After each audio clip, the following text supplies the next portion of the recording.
मेरे सभी प्रिय भक्तगण, आज हम आपको एक कथा सुनाने जा रहे हैं जो सुनने मात्र से आपके जीवन में सुख संपत्ति और धन की वर्षा होगी। तो चलिए कथा को प्रारंभ करते हैं। एक बार माता पार्वती भगवान शिव से पूछती है, प्रभु कल मेरे एक भक्त ने मुझे याद किया था, मैं उसकी विनती टाल नहीं सकी और रात्रि में उसके सपनों में पहुंच गई। तब उस भक्त ने मुझसे 2 प्रश्न पूछे।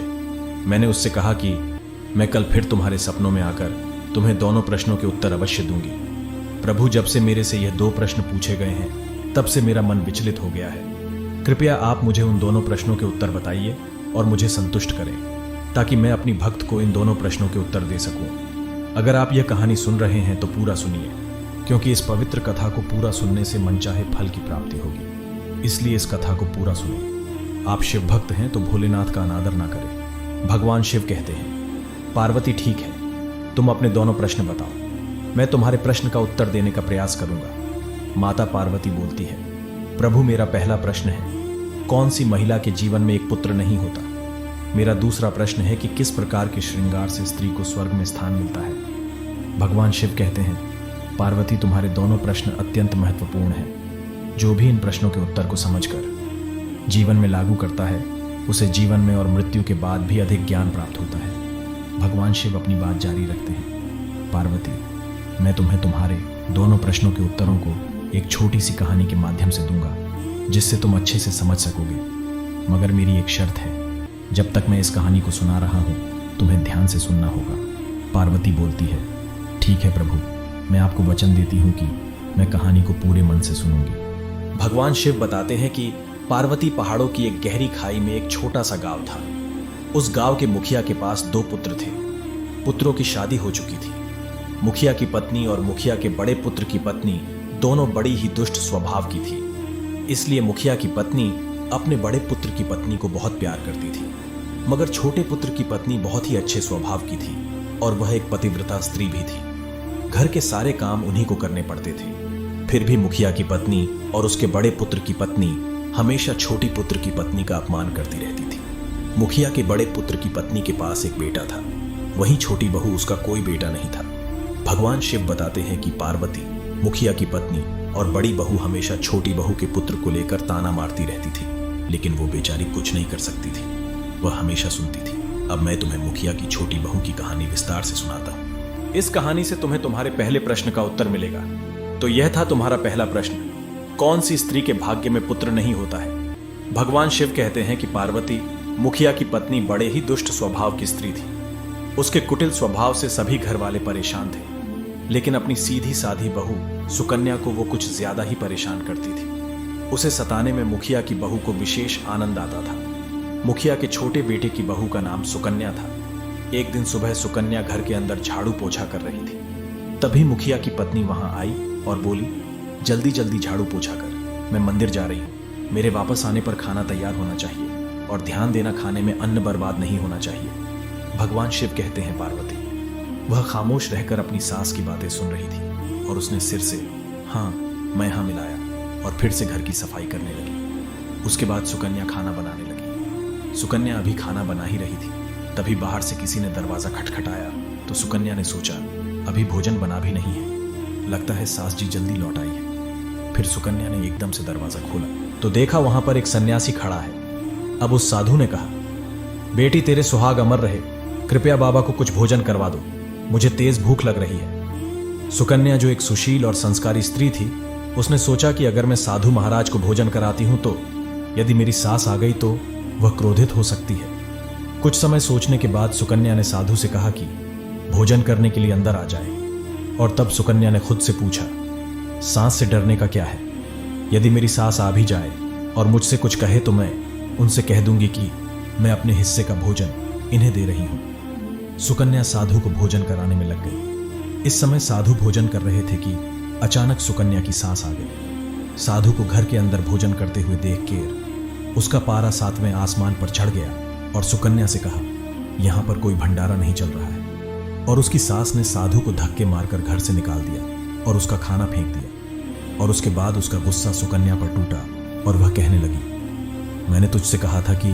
अन्न का एक दाना भी बर्बाद मत करना, लेकिन तुमने यह क्या किया। तूने इस महात्मा को इतना सारा अन्न खाने को दिया। सुकन्या डरते डरते बोली, माँ जी, मैंने तो उसे अपने हिस्से का भोजन दिया था, इसमें इतना भला बुरा कहने की क्या बात है। अतिथि तो भगवान का स्वरूप होता है। आतिथ्य धर्म का पालन तो हर मनुष्य को करना चाहिए। इस प्रकार काफी देर तक सास बहू की तकरार चलती रही। आखिरकार वह कुटिल सास ने सुकन्या को भी धक्के मारकर घर से निकाल दिया। अब वो बेचारी रोती कलपती हुई दरवाजा पीटती रह गई, लेकिन उसकी सास पत्थर जैसी बन गई। उसका दिल नहीं पिघला। अब सुकन्या के पास एक ही रास्ता बचा था कि वह अपने मायके के लिए लौट जाए। इस प्रकार दुखी होकर वह अपने मायके के लिए निकल गई। बीच में एक घना जंगल था। सुकन्या भूख और प्यास से उधर तड़पती हुई अपने मायके के लिए चली जा रही थी। तब अचानक से मूसलाधार वर्षा शुरू हो गई। भगवान शिव ने पार्वती से कहा कि इस बरसात से बचने के लिए सुकन्या ने एक पेड़ के नीचे शरण ली, लेकिन वर्षा इतनी तेज थी कि उससे बचाना मुश्किल हो गया। इसलिए वह पेड़ की जड़ में छिप गई। उसने सोचा कि जब बरसात बंद होगी तो वह बाहर आएगी। उस पेड़ के नीचे एक साधु बैठे थे जो कि विष्णु नाम का जाप कर रहे थे। साधु ने सुकन्या के मुख की तरफ देखा और बोले, बेटी, तुम्हारे घर वाले दुष्ट स्वभाव के होने के कारण तुम्हारा सदैव अनादर करते हैं और तुम्हें पुत्र की प्राप्ति ना होने के लिए मारते हैं। लेकिन तुम चिंता ना करो, मैं तुम्हें एक उपाय दूंगा जिससे तुम्हें निष्ठा से करना होगा, फिर तुम्हें एक पुत्र की प्राप्ति होगी। और यह कहकर साधु ने एक पत्र दिया। उसके बाद वह गायब हो गए। शिव ने पार्वती को बताया कि बरसात बंद होने के बाद सुकन्या ने अपने पति को खोज लिया और उसके साथ जो भी हुआ वह सब बताया। उसके बाद वह दोनों जंगल में एक कुटिया बनाकर रहने लगे। एक दिन सुकन्या को ख्याल आया कि अगर मेरे पास भी एक पुत्र होता तो मेरे ससुराल में भी मेरी इज्जत होती। फिर सुकन्या को साधु के द्वारा दी हुई पर्ची का ख्याल आया और उसने वह निकाल के पढ़ा तो उसमें लिखा था कि बेटी, पुत्र प्राप्ति के लिए रात्रि को सोते समय भगवान विष्णु का नाम जपना होगा और सुबह उठकर विधि पूर्वक विष्णु जी की पूजा करनी होगी और मासिक धर्म के आरंभिक 4 दिनों को छोड़कर 5वीं रात्रि से तुम संतान प्राप्ति के लिए प्रयास कर सकते हो। और उस पत्र में संतान प्राप्ति का विवरण कुछ इस प्रकार था, जैसे 5वां दिन कन्या की प्राप्ति का संकेत हो सकता है, 6ठी रात में पुत्र का आगमन हो सकता है, 7वीं रात में पुत्री का आगमन हो सकता है, 8वें दिन रात को पुत्र का जन्म हो सकता है, 9वीं रात को पुत्री का जन्म हो सकता है, 10वीं रात को सर्वोत्तम पुत्र का जन्म हो सकता है, 11वीं रात को सुंदर और आदर्श व्यवहार वाली कन्या का जन्म हो सकता है, 12वीं रात को श्रेष्ठ और धार्मिक पुत्र का जन्म हो सकता है, 13वीं रात को चिंता बढ़ सकती है और 14वीं रात को योग्य और बलवान पुत्र का जन्म हो सकता है, 15वीं रात को लक्ष्मी स्वरूप पुत्री का जन्म हो सकता है और 16वीं रात को सर्वोत्तम और रत्न के समान पुत्र का जन्म हो सकता है। सुकन्या ने 16वीं रात को अपने पति से मिलकर गर्भ धारण किया, लेकिन सुबह जब उसका पति लकड़ी काटने चला गया तब अचानक तूफान आ गया। सुकन्या की झोपड़ी तूफान में उड़ गई और भारी वर्षा होने लगी। सुकन्या ने एक पेड़ पर अपना पता लिखकर छोड़ दिया कि यह पता पढ़कर उसी क्षण उसके पति उसके पास आ जाएंगे। वह पता पास के एक गुफा का था जहां सुकन्या अपने आप को बचाने के लिए वहां छुप गई थी, लेकिन उस गुफा में एक राक्षस का वास था। लेकिन इस बात का पता सुकन्या को नहीं था। राक्षस उस समय गुफा में नहीं था।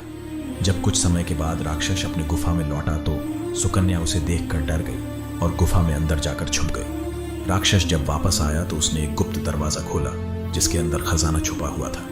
उस खजाने को देखकर सुकन्या दंग रह गई। तभी राक्षस की नजर सुकन्या पर पड़ गई और उसने सुकन्या को पकड़ लिया और उसे जिंदा खाने लगा। सुकन्या ने विनती करते हुए कहा कि हे राक्षस, राज मुझ पर दया करे, मुझे जाने दे, मैं अभी मृत्यु को प्राप्त नहीं होना चाहती। बड़े ही मुश्किलों के बाद भगवान विष्णु की कृपा के बाद मुझे संतान सुख का अनुभव होगा, जिस सुख से मैं इतने वर्षों से वंचित हूं। यह बात सुनकर राक्षस रुक गया और बोला, भगवान विष्णु के आशीर्वाद से कैसे?